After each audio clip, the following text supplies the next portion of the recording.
It is Saturday, I believe July the 9th. And I am sitting here in my room and I am thinking and pondering and reflecting. And that's how I deal and I cope with a lot of things. That's how I kind of try to keep myself grounded and find areas of growth and look for things that seem like they are a cycle in my life. And as I'm sitting here, just thinking and, I was meditating and then I kind of went outside and came back in and this thought came to my mind, and I don't think it came to make me sad, even though it does just a little, but I won't allow it to make me sad, is that since I've started dating, um, as a young guy, like serious, what I felt as serious dating to me, which is about 17 to 18, you're just a little bit more from cognitive of, who you like. And I'm sitting here and I'm thinking to myself and I'm kind of going off through the guys I've dated, and I realized, maybe for the exception of one or two people, I've never ever had a love of my own. I've been in love, I've grew in love, I've fought for love, but I have never had a love of my own. I've never had a love from a partner that protected me and secured me. I've always had to share my partner, and not to say that, I'm into polygamy or polyamorous or free loving. What I've always understood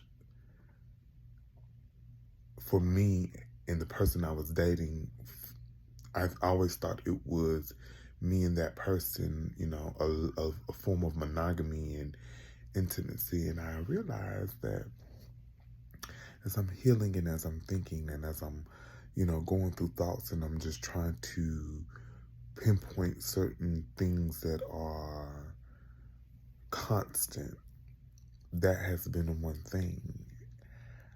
I've never ever had a love of my own. I can't sit here and honestly say that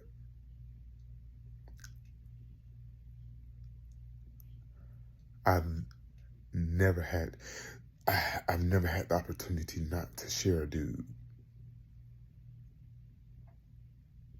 Like, on my part, yeah. But for some reason it always comes out that this person is typically leading two lives, or they still haven't gave up the pimp cup yet, or the wandering eye or penis or whatever. And I'm coming to that epiphany, and it sad. It is sad. I have never really had a love of my own. And I guess the thing that concerns me is that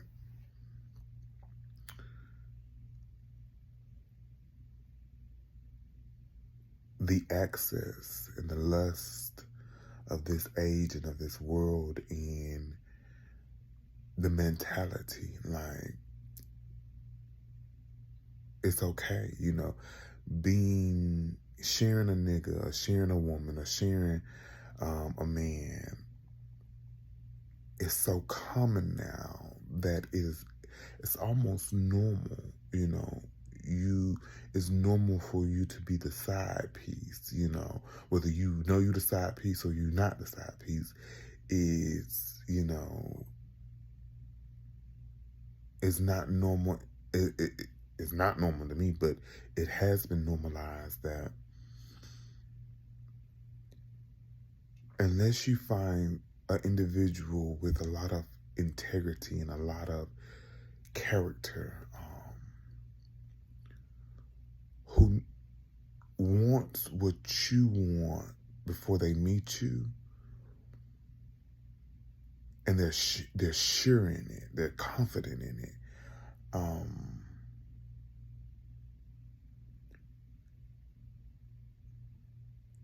It's almost like you're building a bear, because now you have to show them, and I don't want to say deprogram them, but help them understand what it is that you fully need. And you go through the pain of trying to, I guess, get that individual on one accord with you, than enjoying the bliss of being just on one accord. And so, I don't know.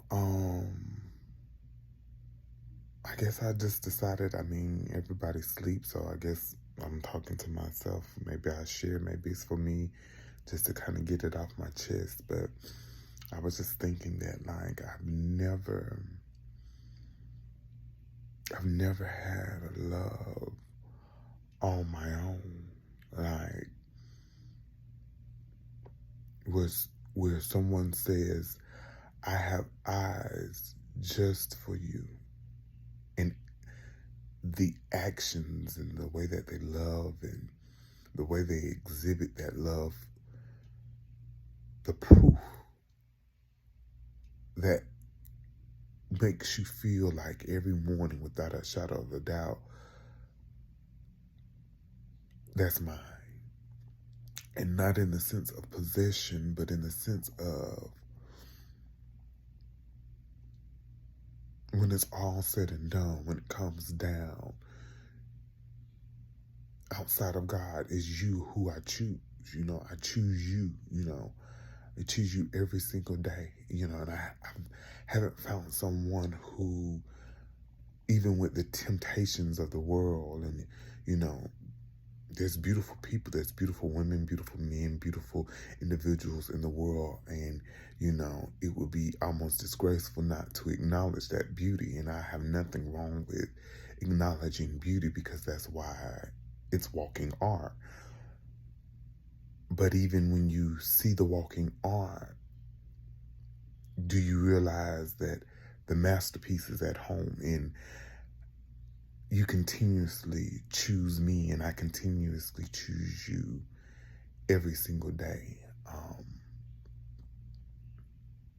And I've never experienced the love like that, which is, it's kind of making me a little emotional, because it makes me question, have I ever really been loved? And have I ever really loved back? And maybe I have, I don't know, but it makes me begin to not go stir crazy, but it makes me begin to further want to dig and research.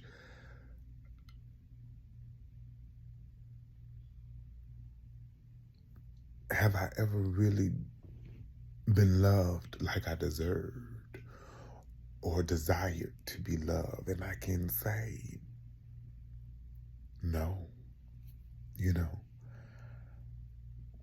I can say no. It was one person, and I messed that up.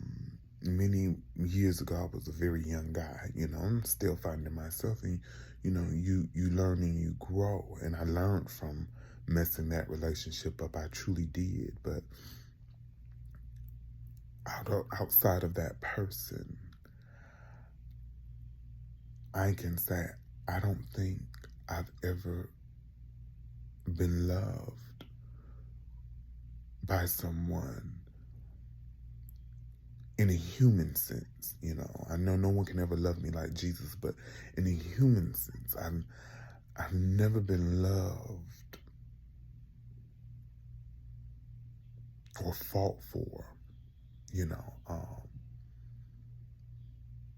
and people think fighting for means just, oh, don't roll up on my man, or, that's mine, I go to. But the hardest fight, the fight of giving, the fight of sacrificing, the fight of releasing to get better, the fight of, even though I probably could be anywhere else in the world, here and with you is where I want to be, not just physically, but emotionally and mentally, that I don't go to bed at night and I'm dreaming of someone else, or thinking about something else while I'm holding my mate or my partner. I haven't known a love like that. I have not really known a love like that.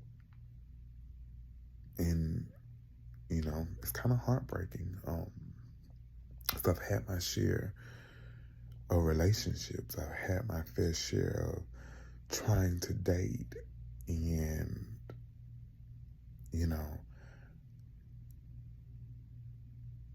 I don't give up on love, because love is a beautiful thing. But it makes you sometimes want to give up on the effort to try to be present for it,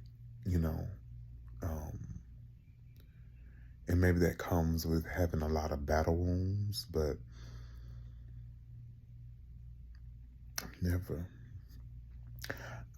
Tyrell Wilkerson, have never known a pure love. And, and as I'm talking about, I've never known a pure love romantically.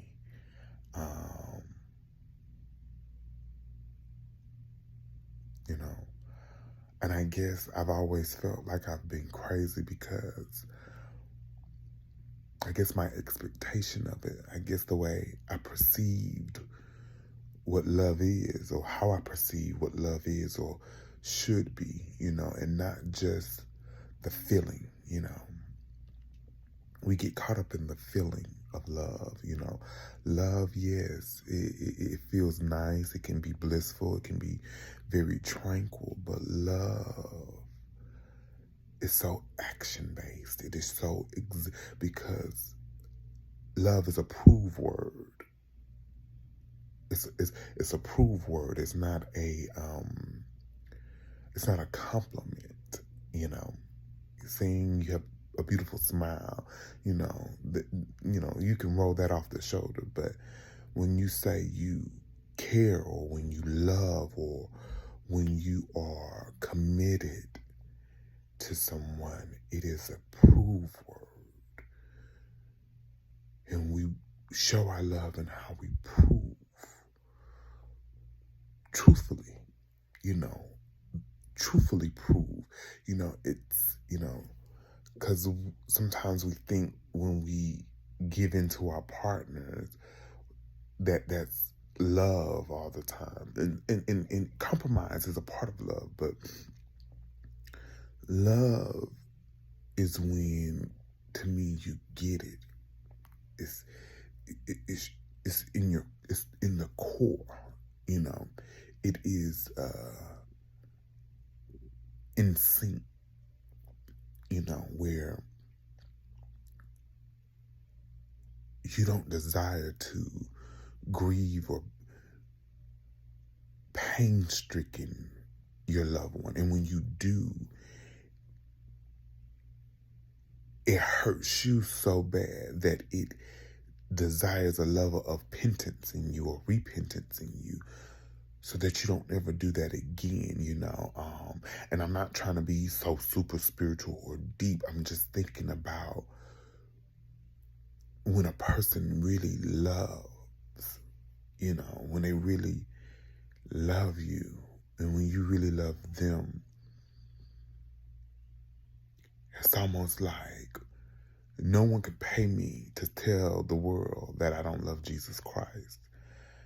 And I feel like when you love someone, no one can pay you enough to hurt or scar or damage the person you love. not intentionally and not repetitively, because we are human, so we're prone to injure and scar and hurt each other. But when we grow and when we learn and when we know and when we truly appreciate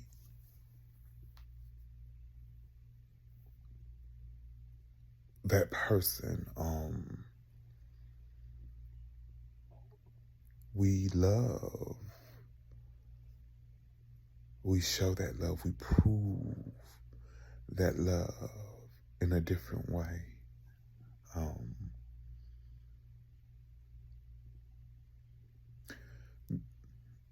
so, I mean, I think